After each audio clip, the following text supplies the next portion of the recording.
Hello, everybody, and welcome back to Devils in Detail Live. My name is Killian McClatchey. I'm joined alongside Alyanna, Harina. We were gone last week, but we're back with a huge show for you today. How was the break? We got a little bit of a week off for us. Wow, it was kind of nice. I'm not going to lie to you. Yeah, we didn't have to put together all this stuff for you, but like I said, we're back. We're bigger. We got a lot of stuff to talk about, including volleyball, hockey. We've got a special ASU college basketball preview for both the men's and the women's teams. But Alyanna here is going to start off with some football. After a loss against USC, the Sun Devils bounced back with a 41-30 win against Colorado. I'm here with football reporter Alec Hendon. So, Alec, we saw some early season ASU football out there against USC, but they bounced back and won against Colorado. What did you see from the Sun Devils during that game? Well, Colorado, they fell behind early, and they struggled. It seemed look like the season might be on the rails again, like it was against USC, where they struggled mightily. Missed tackles, couldn't find any flow in the offense. I partially give some blame to Kalen Balaj not missing the game. That definitely hurt the offense. But then the second half, they played a lot better. They got 21 points in the fourth quarter. The offense was running the ball especially well. And we finally got to see glimpses of Eno Benjamin, who is the future for this team, and he did a great job against Colorado running the ball. All right, so this coming weekend, they're playing UCLA at UCLA.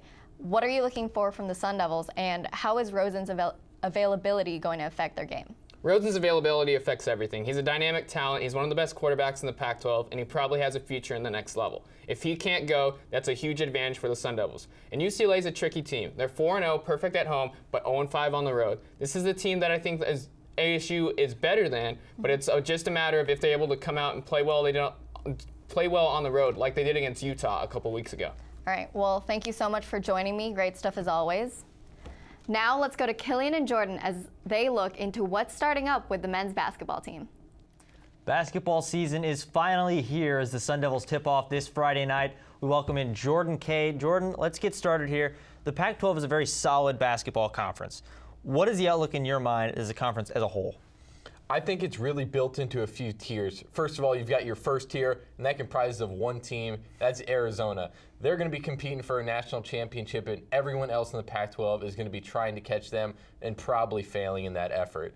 Then you kind of look down the second tier, and you've got your USC and UCLA, two teams that are probably going to get a top 3 seed in the NCAA tournament. And those are top 2 teams that could make a Final Four push with great talent all around them. They're kind of building for the future. Then you've got your next tier where I think ASU is in. That's kind of the Oregon, Stanford, ASU, Utah. And that's going to be the teams that are kind of just looking to get in the tournament, kind of make a little run, see if they can. Some of them might be on the edge between NIT and NCAA, and those are going to be the teams. Everything else below that, I mean, good luck. That's kind of the bottom of the barrel, teams that are just fighting, hoping they can get into an NIT berth. And certainly ASU in the middle of the pack. Starting to speak with ASU, where do you have this ASU team finishing this season in Pac-12 play? And if you don't have them winning, you said you got Arizona, so who all do you have above ASU this year?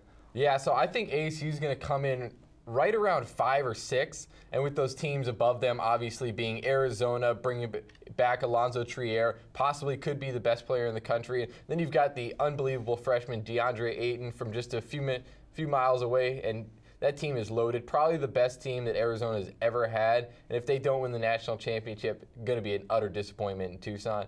Below that, UCLA, they're losing Lonzo Ball, obviously, but they bring in another great point guard in Jalen Hands, who's probably going to run the offense in a similar way that Ball did. USC's probably comes in right around 3. Andy Einfeld's built that program just tremendously, kind of gone with a lot more veteran leadership, and he's got another great one with Benny Boatwright, the junior big man. He's probably going to step up, probably a top 10 player in the country this year, and the Trojans got him locked down. 4, I think it's going to be the only team that represented the Pac-12 in the Final Four last year, Oregon. They're only bringing back 19% of their minutes from last year, but they still do have talent. Troy Brown is an outstanding player. Didn't see the floor too much last year because obviously you got guys like Dylan Brooks. But I think Oregon's going to be a team, and this is where ASU falls in. I think they're going to be right there with Stanford and Utah. It's going to be those 3 teams that have had pretty much similar records. Utah, obviously, they had Kyle Kuzma, was a little bit better last year. Certainly. But they're going to kind of be fighting for that who can jump right into that 5th position. I think that's going to be the 3 teams to really watch in the conference. Certainly a little bit of a dogfight there for that Yeah. 5 seed. So the Devils have a very difficult preseason ahead of them. What is a realistic expectation for this team with that schedule? You've got teams like Kansas and Xavier and San Diego State. What do you think the expectations are? Some teams go and build their schedule around making the tournament, where you can just lock down these easy wins. ASU is obviously not opted to do that. But instead, ASU is in this position where you've won 15 games in each of your last 2 seasons. Probably to get to the tournament, we're thinking, okay, they need to win about 22, 23. You've got a good non-conference that you can kind of build around. I don't see this team winning 7 more games than they did last year. And with that, I mean, if they can improve and get to an NIT, for teams that aren't mid-majors and just get this automatic bid, to making a jump from not making a tournament to making the NCAA tournament, it rarely happens. But if they can make that gradual step, the NIT to the NCAA tournament, I think that's where they really want to be. So if they can win somewhere between 18 and 20 games to kind of just shore up and show the momentum in the Bobby Hurley era, you've got guys like Lugness Dortz coming in next year. This team is going to be on the rise. And certainly a lot. The future is definitely building up. Well, thanks, Jordan. Now we'll pass it over to Richard Girafo, who's going to show us who to watch for on this men's basketball team this season. Thanks, Killian. With the Arizona State men's basketball team about to tip off their season, one player that we should keep our eyes on is true freshman point guard Remy Martin. The reason I think we should watch Martin closely is because he has a unique opportunity to be at the forefront of what could be an excellent few years of basketball at ASU. Martin has excellent athleticism. He's an aggressive attacking guard that knows how to play with other elite players. We know this from his time playing alongside Marvin Bagley in high school and throughout the Nike EYBL summer circuit.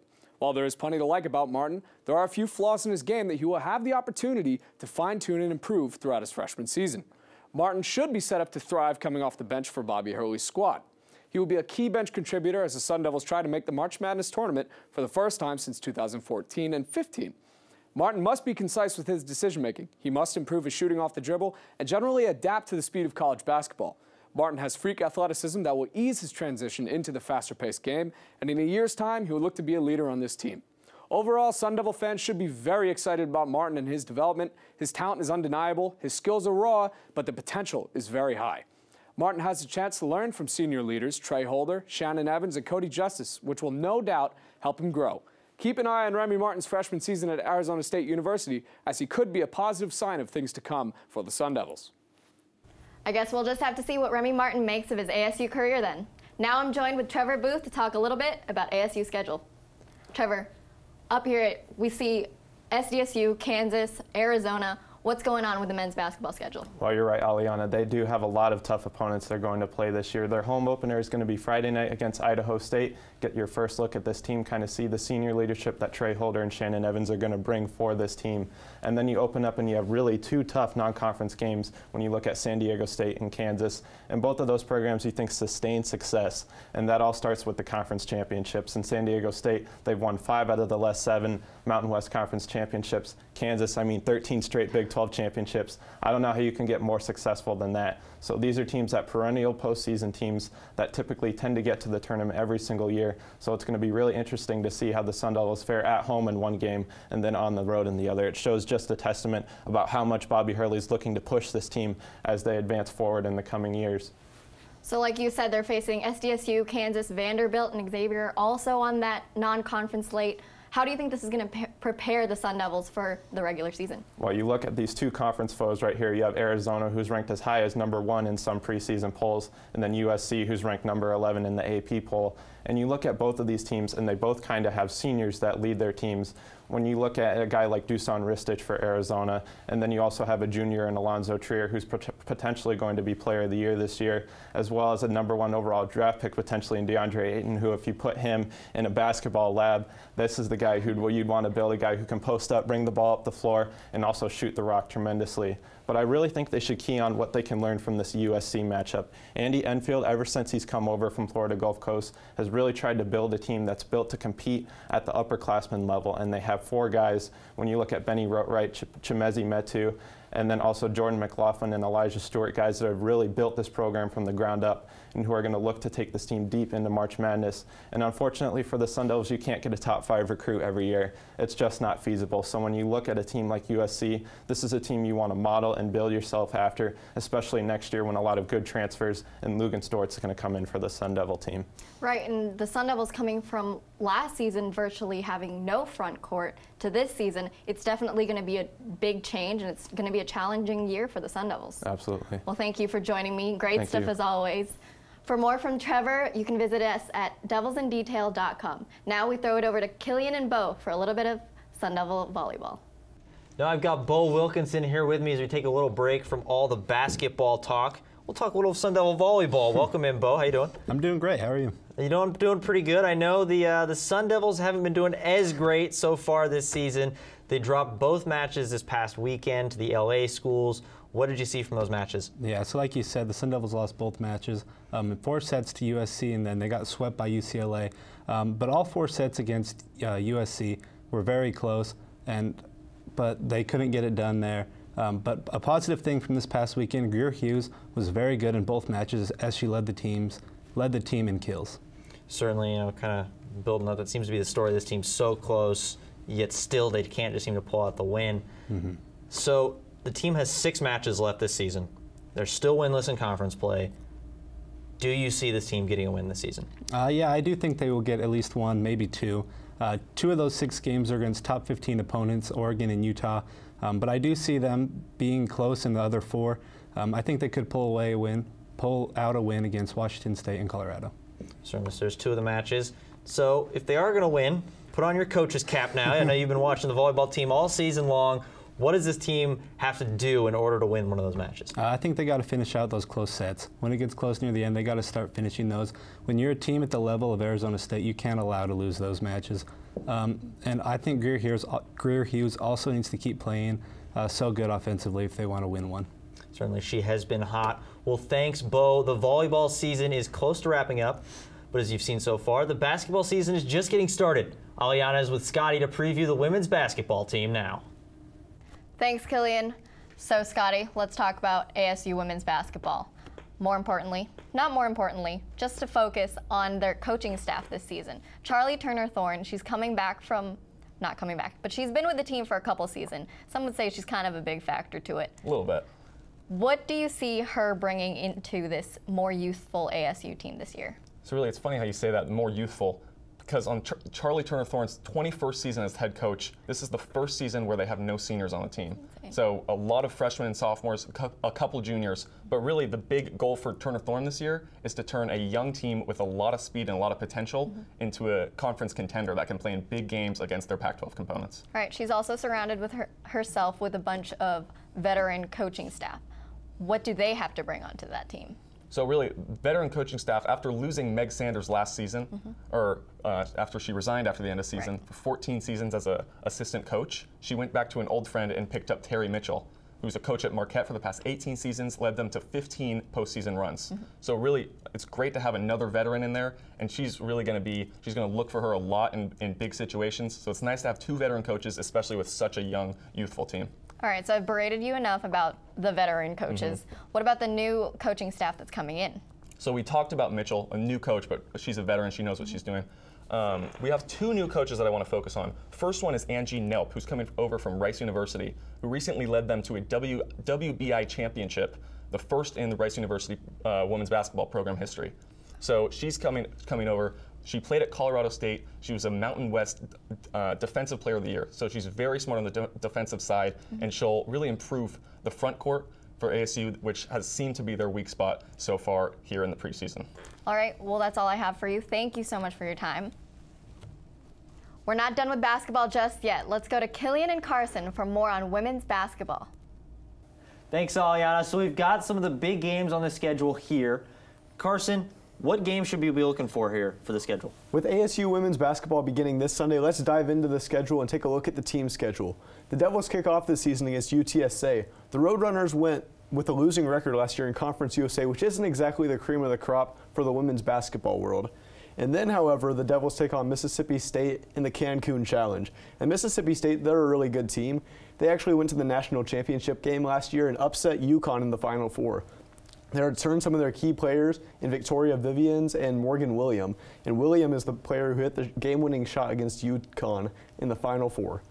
And then the next game after that is against Wisconsin Green Bay.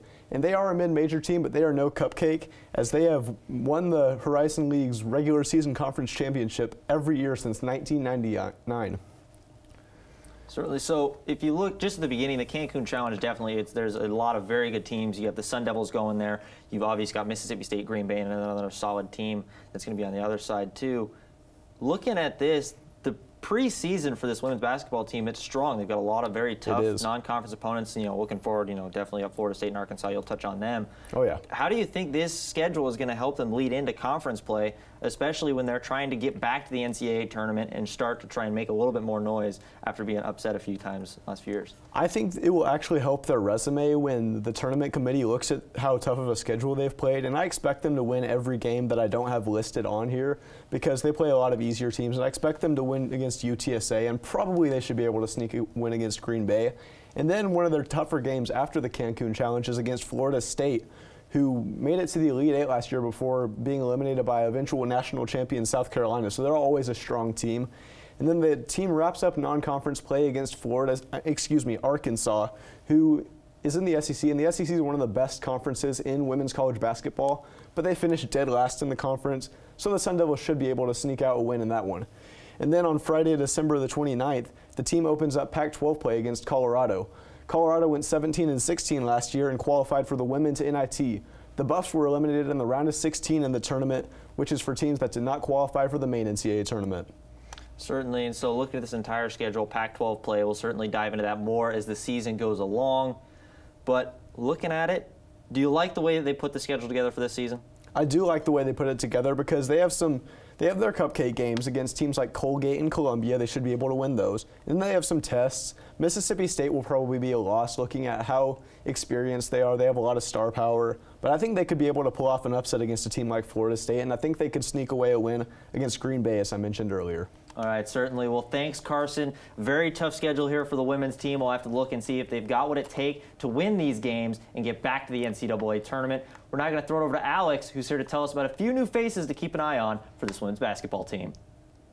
Thanks, Killian. This is an interesting year roster-wise for ASU. 4 seniors left after last season, and there are no current seniors on the roster, so leadership will have to come from somewhere else. Someone to look at early on will be Courtney Ekmark, who before she transferred last year was a part of 2 national championship teams at UConn.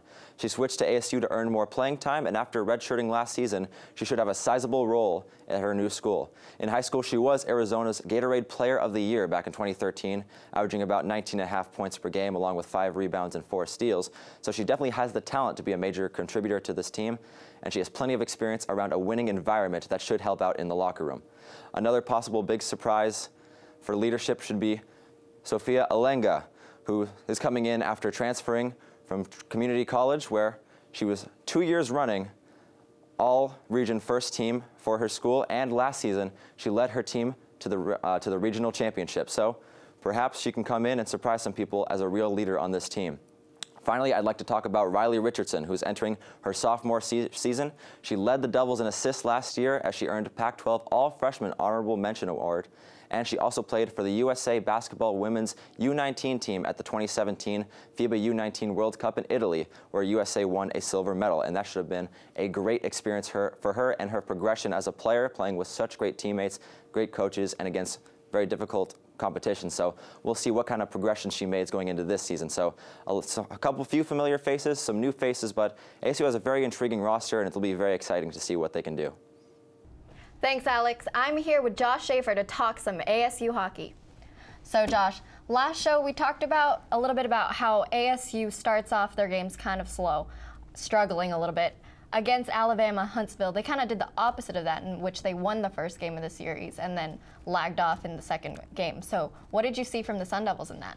Yeah, so now we're starting to notice a trend where when they lose the first game, they're going to play a lot better the second game. And when they win the first game, then they're going to start struggling a little bit in the second game, which is what we saw in the first series of the season, the weekend series against UMass Amherst, where they won the first game, then struggled in the second game, were pretty outplayed, and ended up falling and losing the second game of the series. Similar to this weekend, they came out and first period looked pretty good against Alabama Huntsville in the first game. They ended up coming back and getting a win with 2 goals from Jacob Stridesburg, and they won the game 3-1 on Friday night, and then struggled on Saturday. I think a lot of people were paying more attention to the football game on Saturday, and I think the hockey game flew under the radar, which I think might be good for the Sun Devil hockey team.